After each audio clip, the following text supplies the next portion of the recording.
नमस्ते दोस्तों, बहुत बहुत स्वागत है आपका मेरे चैनल इजी लाइफ विद शिखा में। दोस्तों, ये तो आप सभी जानते ही होंगे कि सत्यनारायण भगवान की कथा घर में सुख समृद्धि लाती है। इस कथा के लिए पूनम का दिन विशेष महत्व रखता है। अगर हम पंडित जी को बुलाकर अपने पूरे कुटुंब सहित इस कथा को सुने, सबके साथ मिलकर भजन कीर्तन करें और सबके साथ मिलकर भोजन करें, तो हमारे परिवार में सुख समृद्धि आती है। यह मान्यता कई सालों से चली आ रही है और इस तरह की मान्यताओं के बारे में हमारी जो पुस्तक है सत्यनारायण भगवान की कथा की, उसमें भी दिया गया है। लेकिन हर व्यक्ति के लिए ये संभव नहीं कि वो पंडित जी को बुलाकर हर पूनम को कथा करवा सके, इतना खर्चा कर सके या इतना समय इस पूजा पाठ में दे सके। तो मैं आपको बहुत ही छोटी सी विधि बताने वाली हूँ सत्यनारायण भगवान की कथा की, जिससे आपको पूरे फल की प्राप्ति भी हो सके और आपको एक सेटिस्फेक्शन भी हो जाए कि हमने बहुत अच्छे से घर में व्रत कथा और पूजन किया है। तो अब आगे देखते हैं घर में पूजन के लिए हमें किस तरह से तैयारी करनी है। इस कथा का कोई समय निश्चित नहीं है, आप इसको सुबह या शाम कभी भी कर सकते हैं। तो सबसे पहले तो हमें घर में ऐसा स्थान चुनना है जो पवित्र हो और पूर्व दिशा की तरफ मुंह करके हम बैठ सकें। तो यहाँ मैंने ज़मीन को अच्छे से साफ़ करके उस पर अष्टदल कमर बना लिया है आटे से। उसके ऊपर चौकी रख दी है, चौकी पर लाल कपड़ा बिछाया और उसके ऊपर पीला कपड़ा बिछा दिया है। आप चाहें तो डायरेक्ट पीला कपड़ा भी बिछा सकते हैं बिना लाल कपड़ा बिछाए। पीछे मैंने केले का पत्ता लगा दिया है, एक मंडप स्वरूप। सत्यनारायण भगवान की कथा में केले का मंडप बनाया जाता है जहाँ उनका पूजन होता है। तो यहाँ पर मुझे एक ही पत्ता मिला तो मैंने इस तरह से लगा दिया। अगर आपको ना मिले तो इतना लोड ना लें, बिना केले का पत्ता लगाए भी आप अच्छे से पूजन की तैयारी करके पूजा कर सकते हैं। और जहाँ भगवान रखने हैं उसके राइट में मैंने थोड़े से चावल रख दिए हैं, उसके ऊपर रख दिया है तांबे का कलश जो जल से भरा हुआ है। उसमें मैंने लौंग, इलायची, सुपारी, सिक्का वगैरह डाल दिया है और थोड़ी सी मैंने उसमें हल्दी भी डाली है। ये सत्यनारायण भगवान का पूजन है तो उसमें हल्दी आप अवश्य ही डालें। हल्दी की गांठ भी डाल सकते हैं या फिर हल्दी पाउडर भी डाल सकते हैं। यहाँ मैं लगा रही हूँ अशोक के 5 पल्लव, आप चाहें तो आम के पत्ते भी लगा सकते हैं। और इसमें एक फूल डालना है तो पहले मैं पत्ते लगा रही हूँ, फिर ऊपर से फूल रख दूँगी तो पत्ते यहाँ से वहाँ हिलेंगे नहीं। अब मैं कलश के ऊपर रख रही हूँ एक चावल से भरी प्लेट और अब उसके ऊपर रखेंगे हम नारियल। तो नारियल में कलावा बांध लें और लोटे के गर्दन पे भी कलावा ज़रूर बांध लें।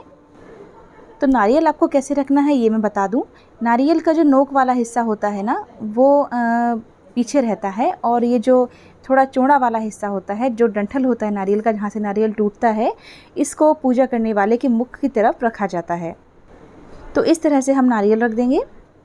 तो भगवान की स्थापना के पहले कलश की स्थापना की जाती है, वो हो चुकी है।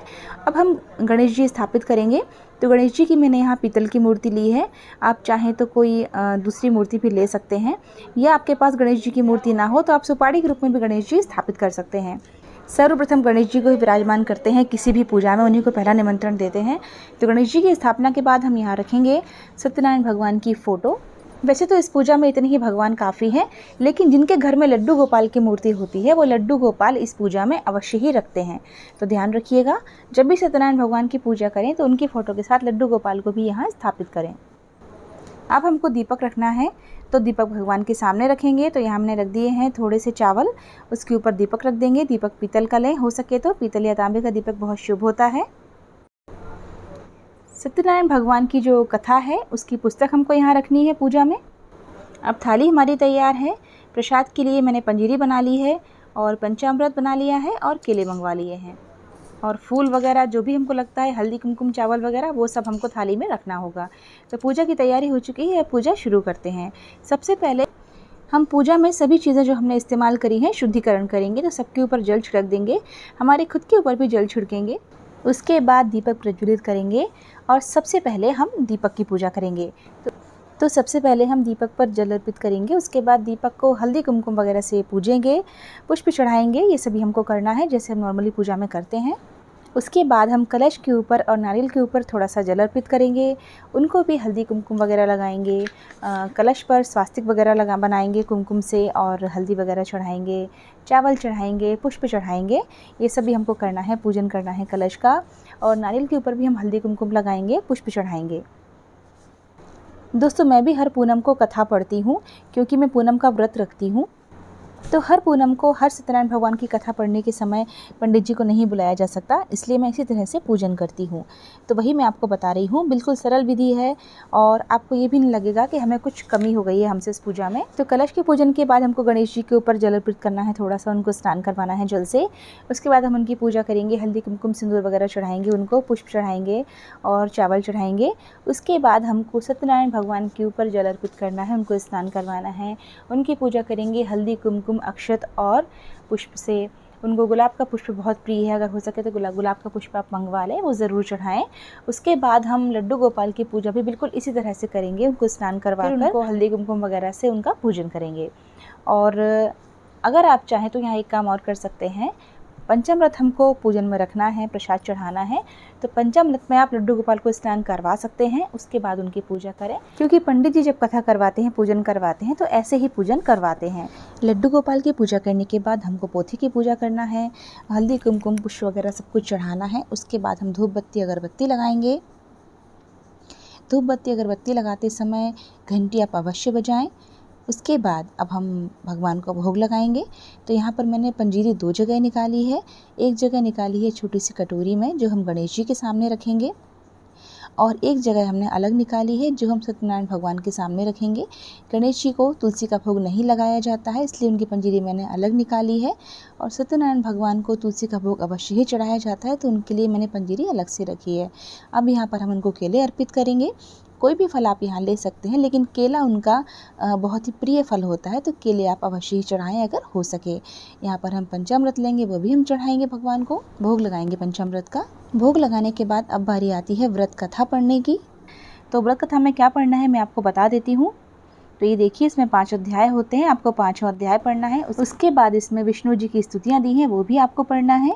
सत्यनारायण भगवान की व्रत कथा का बहुत बढ़िया वीडियो मेरे चैनल पर अपलोड है, आप चाहें तो वहाँ से भी कथा सुन सकते हैं।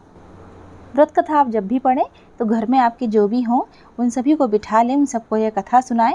अगर संभव ना हो तो कोई बात नहीं है, वैसे तो ये जो पूजन है पूरे परिवार के साथ किया जाता है, लेकिन अगर आप इसको अकेले ही कर रहे हैं तो आपके सामने जो घी का दीपक है सत्यनारायण भगवान की कथा में, वही साक्षी होता है, वह इस कथा को पूरा सुनता है।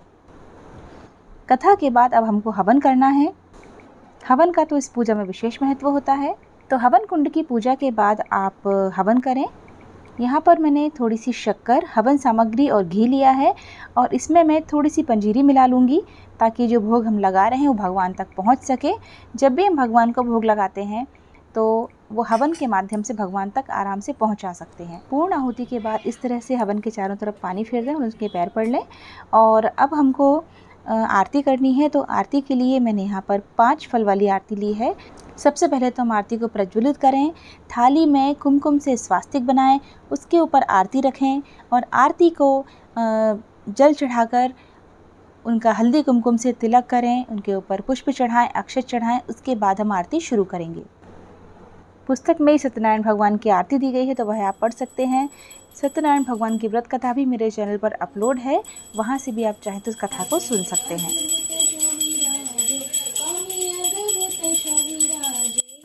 आरती के बाद कपूर जलाकर कपूर से आरती करें। कर्पूर गौरव मंत्र का उच्चारण करते हुए इस तरह से बस हमारी पूजा संपूर्ण हुई है। भगवान के चारों तरफ आप पानी फेर दें, ताकि ये पूजा अच्छे से संपन्न हो जाए और भगवान को भोग लग जाए।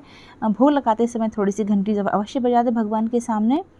पूजा पूरी होने के बाद आपको केले, पंचामृत और पंजीरी का प्रसाद अपने घर में सबको वितरित करना है और खुद भी खाना है।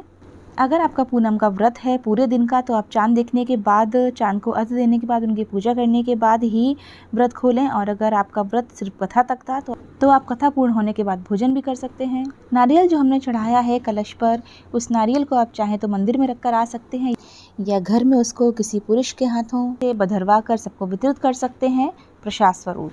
तो इस तरह से हमारी पूजा संपन्न हो जाएगी। इस पूजा को हमको आज नहीं उठाना है। सत्यनारायण भगवान की पूजा अगले दिन सुबह ही उठाई जाती है, इस बात का विशेष ध्यान रखें आप। तो बस दोस्तों, इस वीडियो को मैं यहीं एंड करने जा रही हूँ। अगर आपको कुछ भी समझ में ना आया हो, आप कुछ पूछना चाहते हैं, तो कमेंट बॉक्स में पूछ सकते हैं। अगर वीडियो अच्छा लगा है तो कमेंट बॉक्स में सत्यनारायण भगवान की जय अवश्य लिखें, और वीडियो को लाइक शेयर करने के साथ साथ चैनल को सब्सक्राइब ज़रूर कर लें। सत्यनारायण भगवान सबके घर में सुख समृद्धि लाएं, सबका भला करें। जय हो।